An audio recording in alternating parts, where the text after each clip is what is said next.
Hey. Woo. Can't be too careful nowadays. I'm about to review Black Panther, and if I don't like it, they're going to hunt me down. So, let's get into it.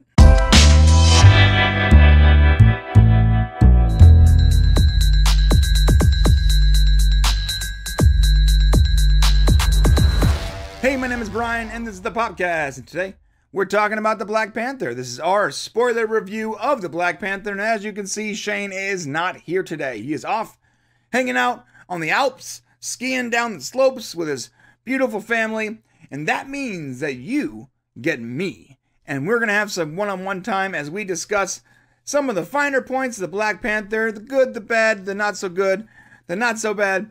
And here's the deal. This is a highly political sort of movie, and the thing is, I've been seeing tweets and posts on Reddit and Facebook and different social networks along the lines of, if you didn't like this movie, you're a racist. If you give this movie a bad review, you're a racist. And that's ridiculous. So, if you're watching this review, you probably saw the movie. And if you didn't like it, that doesn't mean you're a racist. If you liked it, doesn't mean you're a racist. And my review is not all going to be good. There's some good and there's some bad. That said, I did like the movie. The majority of the movie I liked. I liked a lot of the characters. I liked the visual. Some of the characters I didn't like. I felt the tone was a little slow. There really was not a lot of fighting in this movie, which, if you know me, I'm not a big fan of slower movies. So we're going to talk about all of that, okay? But before we do, this episode is brought to you by Wakanda Vibranium, the Black Panther mining company, the same t-shirt I'm wearing right now. It's an amazing t-shirt brought to you by the boys over at mixtees.com. Use coupon code Brian for 30% off. I guess you can use Shane too if you really wanted to, but why would you? Okay, Shane's not even here. Anyway, let's get right into the Black Panther. Here's the deal. You probably just watched it. It's probably fresh on your brain, but just in case you didn't, just in case you're watching this months from now, let me give you a quick rundown of how the movie worked out. The main character's name is T'Challa. T'Challa's father, T'Chaka, died in the Captain America Winter Soldier movie, if you guys remember. Now T'Challa is going to be crowned King of Wakanda, ruler of Wakanda. Wakanda is a isolated African nation, very advanced technologically, and very wealthy. But they hide from the outside world. They make it look like a third world country so that nobody bothers them.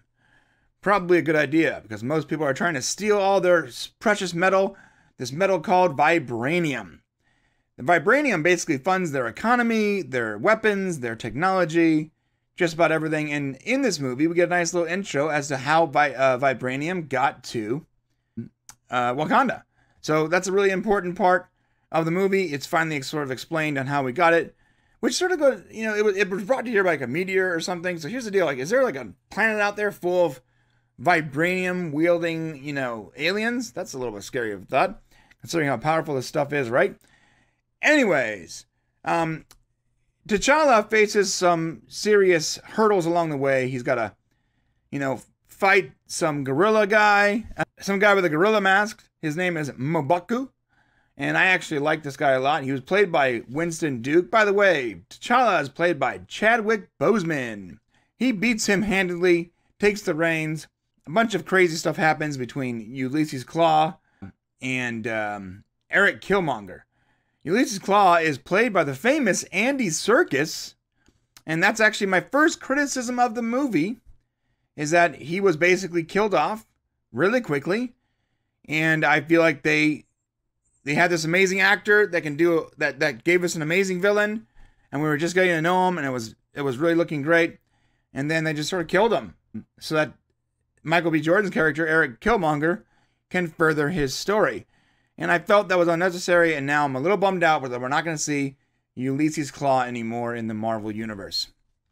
Okay, so a lot of high-ranking people in Wakanda, they want Ulysses Claw because Ulysses Claw, with the help of T'Chaka's brother, T'Challa's uncle, stole a bunch of vibranium, killing Wakandians, whatever they are, in the process. They want him brought back for a bunch of reasons. T'Challa, Black Panther, fails to bring him back. Killmonger then kills Ulysses Claw and brings him to Wakanda earning him an audience with the king in which he reveals his identity of being his cousin, his uncle's son that was raised in Oakland, California, went to MIT, joined the Marines or the CIA or something, and became this super smart, super soldier who still talks like he's from the hood. Go figure. And he challenges T'Challa for the throne. Now, T'Challa does not have to take him up on his offer, but he does. Why? Because T'Challa is going to prove that he has the right to sit on that throne as the rightful king of Wakanda. Yeah, he gets his rear end stomped. He gets beat up pretty badly and thrown off of a cliff and into the water. And this is my second criticism of the movie. At no point did I think that T'Challa / Black Panther was actually dead. So, that's sort of a victim of being a comic book movie, I guess. You know that's about Black Panther. There's no way he's dead. The second he threw him over the waterfall, I thought to myself, all right, well, I wonder how they're going to bring this guy back.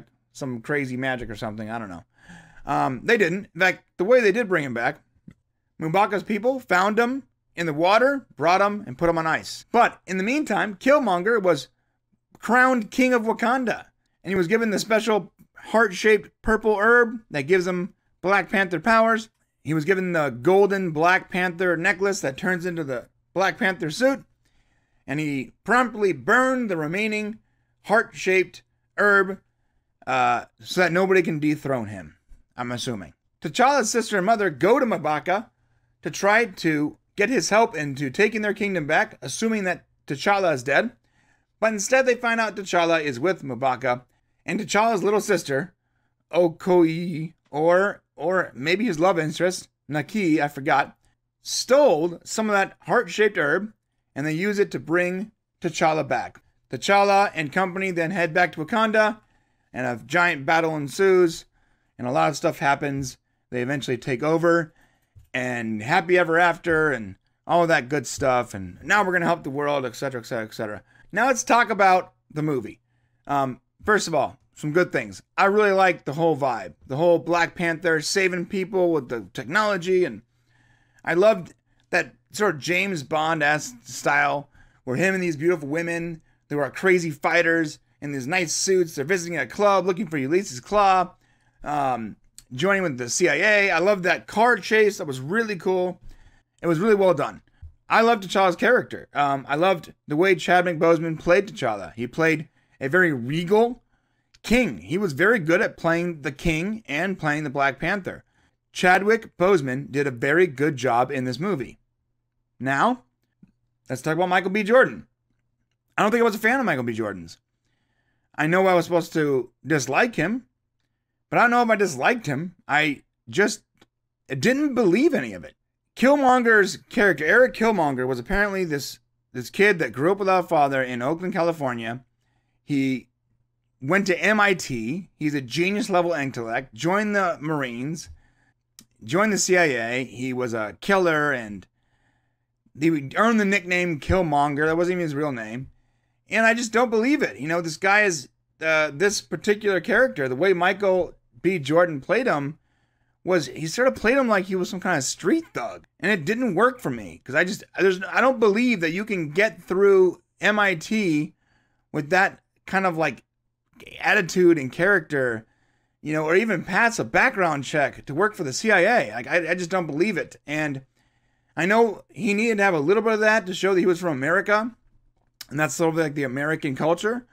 But he really amped it up and really overplayed and overacted the whole I'm an American. He played up that culture. Instead, he needed to downplay that. He needed to play it more of a cultured, educated man who had these roots in Oakland. But he was using a lot of slang, and it was a stark contrast to how well and how subtle Chadwick Boseman played his character, T'Challa. It really made me like Chadwick Boseman even more.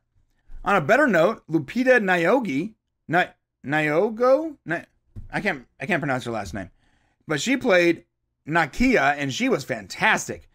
Just posed and beautiful and powerful, and, you know, just badass in general. She just took down foes left and right, and she looks stunning doing it. I love this character. The only bad thing about this to me is she is clearly the love interest, and she's clearly very, very good.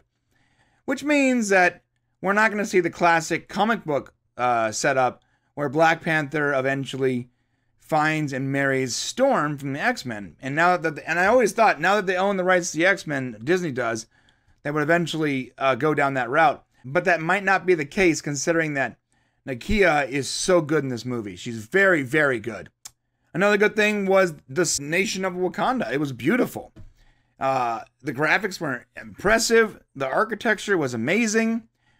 They took this ancient African architecture and style, and they upscaled it into huge high-rise buildings and technology. And it has this look of ridiculously advanced and super ancient at the same moment. It's such a good art direction. I love the way they set this up. It looks really beautiful. They clearly spent a lot of time on making sure Wakanda was a very believable nation. And I want to spend as much time there as possible. I hope Disney has like a Wakanda land or something. I don't know. I would love to just visit a place like Wakanda. It looked beautiful. Another good thing was I love the whole like 5 clan thing. There's 4 clans that center around Black Panther. Mabaku is the 5th clan, and he's like the gorilla clan, and they hang out in the mountains, and they don't come down, but they're at peace. You know, I like that whole setup. The whole tribal setup was very believable. The way I would think an advanced civilization that was, that came from sticks and stones in Africa would have eventually came to this point in technology and civilization. Very cool the way they worked that out. I really liked most of the fight scenes. I gotta say, there wasn't enough fight scenes in the movie. It was a little bit of a bummer. I don't even know if I would call the fight scenes where they fought for the throne real fight scenes. They were sort of weak. But the fight scenes with Black Panther and the final scene and the car scene, those were all great, but there just wasn't enough of them. There wasn't enough action. There was a lot of talking, a lot of emotional sort of trying to bring you into how the characters work.